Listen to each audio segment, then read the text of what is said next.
ہم آج بات کر رہے ہیں مساق جمہوریت کے حوالے سے، اور میرے ساتھ پاکستان کے نامور قانون دان محترم اکرم شیخ صاحب، آئیے ان سے بات کرتے ہیں۔ شیخ صاحب آپ کیسے ہیں؟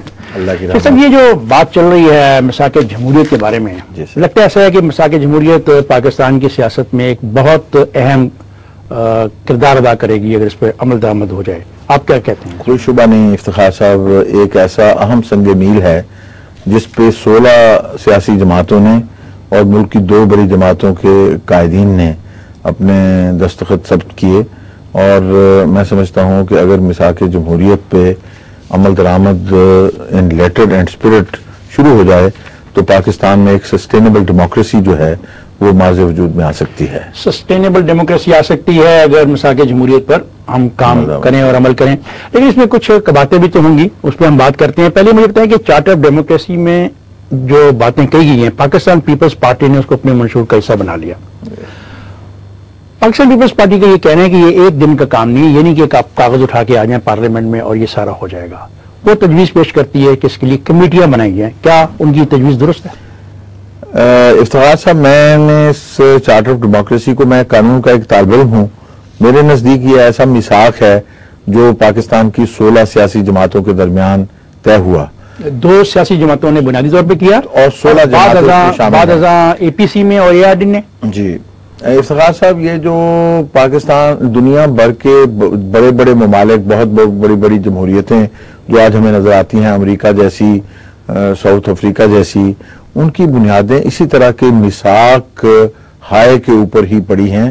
یہ جو امریکی دستور ہے یہ کسی سینٹ میں یا کانگریس میں نہیں بنایا گیا، یہ اسی طرح کے کنونشنز میں پارٹیز کے ایگریمنٹس کے طریقے جو ان کے دستاویزات تھے وہی بنیاد بنی اس کی۔ میں یہ کہتا ہوں کہ چارٹر آف ڈیموکریسی پہ یہ کسی کمیٹیوں کی، اس کے کچھ شکے ہیں جن میں دستوری ترامیم کی ضرورت ہے، اور کچھ شکے تو ایسی ہیں کہ جن کے اوپر کوئی پروہیبیشن نہیں ہے دونوں بڑی جماعتوں کے درمیان کہ وہ فوری طور پہ اس پہ عمل درآمد کر لیں۔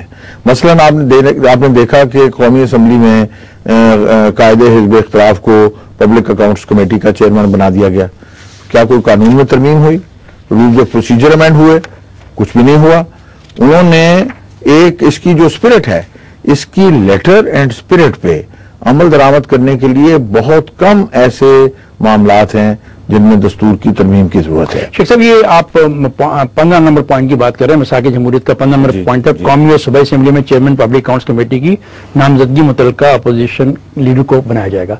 قومی اسمبلی میں تو ہوگی، باقی ہم دیکھتے ہیں کہ صوبائی اسمبلی میں ایسا نہیں ہوا، تو کیا ہم اس کو کیسے دیکھیں؟ کیا دیکھیں نا، 3 جو ہے بلکہ 4 حکومتیں ایسی تھیں جن میں پیپلز پارٹی کی مخلوط حکومت تھی، تو کوئی امر مانے نہیں تھا ساری حکومتوں کے۔ سندھ کی حکومت جو ہے اس میں کیا امر مانے ہے کہ لیڈر آف دی اپوزیشن کو پبلک اکاؤنٹس کمیٹی کا چیئرمین بنا دیں یا اس کے نامزد کردہ امیدوار کو بنا دیں؟ بلوچستان میں کیا رکاوٹ ہے؟ سرحد میں کیا رکاوٹ ہے؟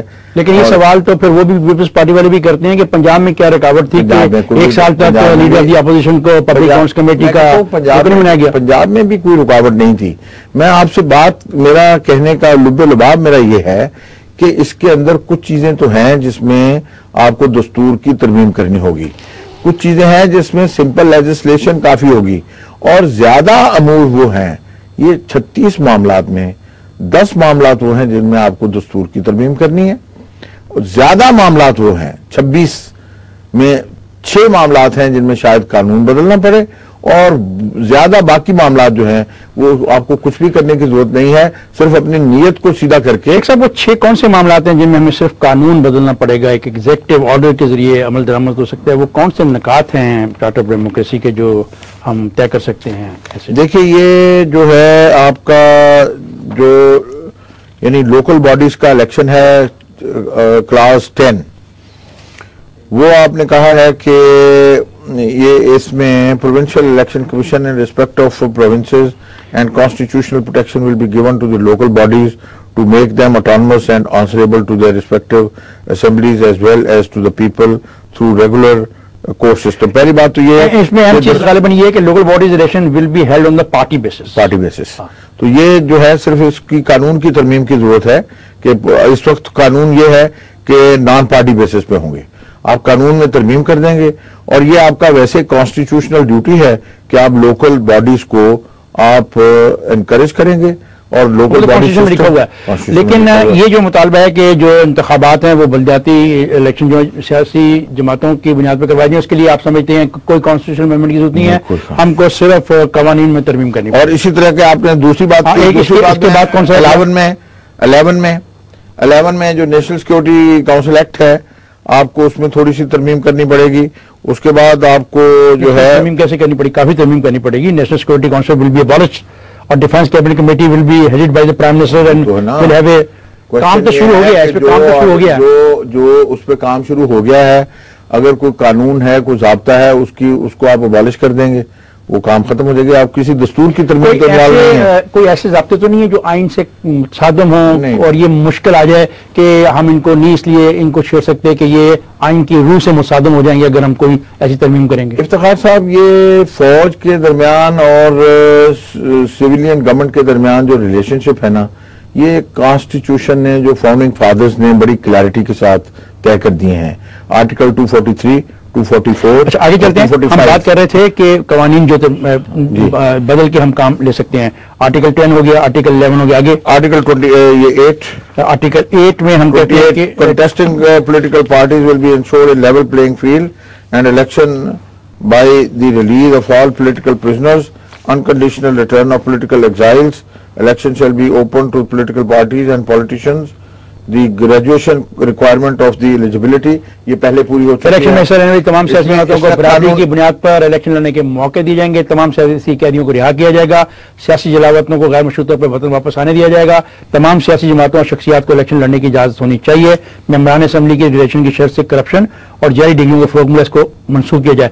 میرا خیال ہے گریجویشن والی شرط تو ختم ہو چکی ہے. اچھا یہاں بھی ایک تمام سیاسی جماعتوں اور شخصیات کو الیکشن لڑنے کی اجازت دی جائے. یہ غالباً وہ حوالہ ہے کہ جہاں پہ تھرڈ ٹائم الیکشن لڑنے کی اجازت نہیں ہے. تو اس کے لیے کیا آپ کو ترمیم کرنی پڑی؟ کانسٹیٹیوشن ترمیم ہوگی یا رولز آف پروسیجر میں یا قوانین میں؟ افتخار صاحب، یہ جو ہے قانون میں تبدیلی کی ہے جنرل مشرف نے، اور یہ دو انڈیویجول اسپیسیفک تبدیلی تھی. میاں نواز شریف اسپیسیفک اور محترمہ بے نظیر بھٹو شہید اسپیسیفک. اور وہ تبدیلی ویسے ہی ڈسکریمنیٹری ہونے کی وجہ سے آرٹیکل 25 سے متصادم ہے، اور اس میں صرف قانون کی ترمیم کرنے کی ضرورت ہے. بریک پر، اور ہم جب واپس آئیں گے تو پھر اسی سلسلے کو جاری رکھیں گے کہ چارٹر آف ڈیموکریسی میں کتنے ایسے نکات ہیں جن میں کانسٹیٹیوشنل ہمیں ترمیم کی ضرورت ہے، کون سے نکات ہیں جو قوانین میں ترمیم کر کے ہی ہم حل کر سکتے ہیں، اور کتنے رولز آف پروسیجر پہ. خواتین حضرات، ہم جا رہے ہیں بریک پہ. ویلکم بیک خواتین حضرات. شیخ صاحب، ہم بات کر رہے تھے ان امور کی جن قوانین کی ترمیم کے ذریعے ہم چارٹر آف ڈیموکریسی پر عمل درآمد کر سکتے ہیں. اگلا نقطہ کیا ہے؟ آپ کہہ رہے ہیں اگلا نقطہ ہے نمبر 29 کہ لوکل باڈیز الیکشن جو ہے عام انتخابات کے 3 مہینے کے اندر 3 ماہ کے. اس بارے میں قانون کی ضرورت ہے، اور قانون میں ترمیم کی ضرورت ہے، اور صرف سادہ ترمیم کے ذریعے یہ جو مقصد ہے وہ اچیویبل ہے. اس میں 2/3 میجارٹی وغیرہ کی کوئی ضرورت نہیں. اس میں کوئی 2/3 میجارٹی نہیں. اس کے علاوہ پھر جو اگلا مرحلہ ہے وہ کلاس 30 ہے، اور اس کے بعد نگران حکومت کے قیام سے لے کے الیکشن کے ہونے تک جو ہے نا election authority local body election کے لیے غیر جانبدار ایڈمنسٹریٹر کو کے حوالے سے کیا کریں گے اس میں؟ مطلب قانون تو پہلے بھی ہوگا. نہیں، قانون ہے، لیکن پہلے یہ ہے کہ جو ایڈمنسٹریٹرز ہیں، ڈی سی اوز ہیں، جو نامینیز آف گورنمنٹ ہیں، وہ مقرر ہو جاتے ہیں. اب اس میں ہے نیوٹرل کا مطلب یہ ہے کہ acceptable to both parties, not only perceived neutral but in fact they are neutral.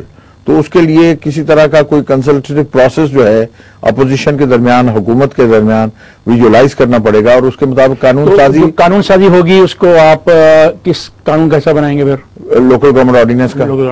اچھا، یہ جو 31 ہے کہ آزاد اور منصفانہ جو انتخابات اگر کروانا چاہتے ہیں تو نگران حکومت کے نگرانی میں کریں، لیکن آپ شرط یہ لگاتے ہیں کہ نگران حکومت میں کے جو لوگ ہوں گے ان کو کوئی رشتہ دار وغیرہ انتخاب نہیں لڑیں گے. تو میں سمجھتا ہوں کہ کیا یہ آئین کی بنیادی روح کے خلاف نہیں ہے؟ نہیں افتخار صاحب، یہ دیکھیے، یہ ایک بہت اہم نقطہ ہے کانفلکٹ آف انٹرسٹ کو اوائڈ کرنے کا. آپ ہیں صاحب اقتدار، اور مسند اقتدار پہ